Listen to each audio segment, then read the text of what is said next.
नमस्कार, मी संजय बोकरे. आपण पाहताय जनप्रवास लाईव्ह. छगन भुजबळ निर्दोष झाले. ईडीनं त्यांना निर्दोष मुक्त केलं. आज चर्चा त्याच आहेत आणि त्याच्यावरच आपण विश्लेषण करतोय. का तर ओबीसी नेता आहेत ते. छगन भुजबळ हे ओबीसी नेते आहेत. ओबीसी समाज त्यांच्या पाठीशी आहे आणि आत्ता ते राष्ट्रवादीमध्ये मंत्री आहेत. अशा वेळेला भारतीय जनता पक्षाची कूटनीती ही चालू झाली का नाही, त्याच्यामध्ये काय होणार, हे विश्लेषण करणं महत्वाचं आहे.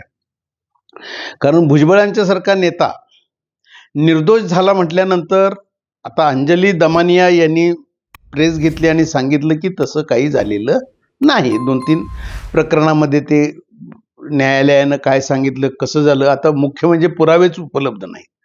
पुरावेच उपलब्ध नसल्यामुळं कोर्टानं त्यांना निर्दोष केलं, अशाही बातम्या आहेत आता.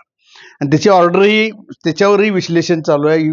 पण आज त्याच्यात राजकारण काय झालं, ओबीसी समाजाचे काही नेते आता काय म्हणू लागलेत, वेळ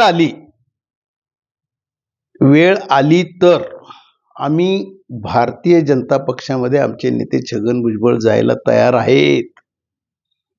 अर्थात ओबीसी समाजाची ताकद ही भाजपला हवीच आहे, परंतु त्याच्यासाठी राज्यपाल पद आम्हाला मिळालं तरच राष्ट्रवादीला रामराम.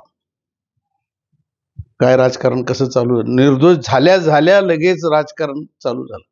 अर्थात हे सगळं कुणावर अवलंबून असणार आहे, भारतीय जनता पक्षाचे कूटनीतिकार, मुत्सद्देगिरी ज्यांच्याकडे आहे, मुत्सद्देगिरी ओतप्रोत भरलेले आहे असे राज्याचे लोकप्रिय मुख्यमंत्री देवेंद्र फडणवीस, म्हणजे सगळ्यांचे देवाभाऊ, हे काय निर्णय करणार. कारण यापूर्वी आरोप केले 900 कोटीचा घोटाळा, भारतीय जनता पक्षानंच आरोप केले. देवाभाऊंच्या सभा झालेल्या होत्या त्या काळातल्या, जोरजोरात आरोप होते. जेलमध्ये टाकल्यानंतर सुद्धा सभा झालेल्या आहेत. त्यांच्यावर ॲलिगेशन किती मोठी होती, कसे भ्रष्टाचारी आहेत, काय चाललंय, सोडणार नाही, असं तसं सगळं झालं. परंतु नंतर त्यांनाच वेलकम करून मंत्री पण केलं. भाजपनंच केलं नाही, घटक पक्ष म्हणून. आज राष्ट्रवादीचे घटक पक्ष मंत्री म्हणून त्यांना शपथ पण दिली आणि आता निर्दोषही झाले. निर्दोष झाल्यानंतर ओबीसी नेते सगळे एकवटलेले दिसत आहेत आणि छगन भुजबळांना राज्यपाल पद द्या, राष्ट्रवादीला ते रामराम करतील किंवा ते सांगून सवरून सुद्धा होईल. कारण अजितदादा सुद्धा काही नाही म्हणणार नाहीत. भारतीय जनता पक्ष, शिंदे सेना म्हणजे शिंदेची शिवसेना, एकनाथ शिंदेची, आणि अजितदादा हे सगळे एकत्रच आहेत ना. तेवढ्यापुरतं राजकारणात ते एकमेक भांडल्यासारखं दाखवतात, असंच आता दिसायला लागलंय. परत काही ठिकाणी महापौर पदावरून आता त्यांचे मतभेद दिसत आहेत, परंतु ते तेवढ्यापुरतेच आहेत. आता देवाभाऊ आलेत, हे सगळं मिटून जाईल. परंतु देवाभाऊ हे स्वीकारणार ओबीसी नेत्यांचा प्रस्ताव, त्यांच्याशी संपर्कात आहे असंही बोललं जात आहे. आता आले हे चालू झालं, राजकारण हालायला सुरुवात झाली. ते निर्दोष झालेत ना आता छगन भुजबळ.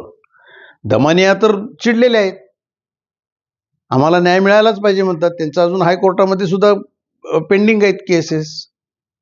अशा वेळेला भारतीय जनता पक्ष ओबीसी साठी म्हणून काय करणार.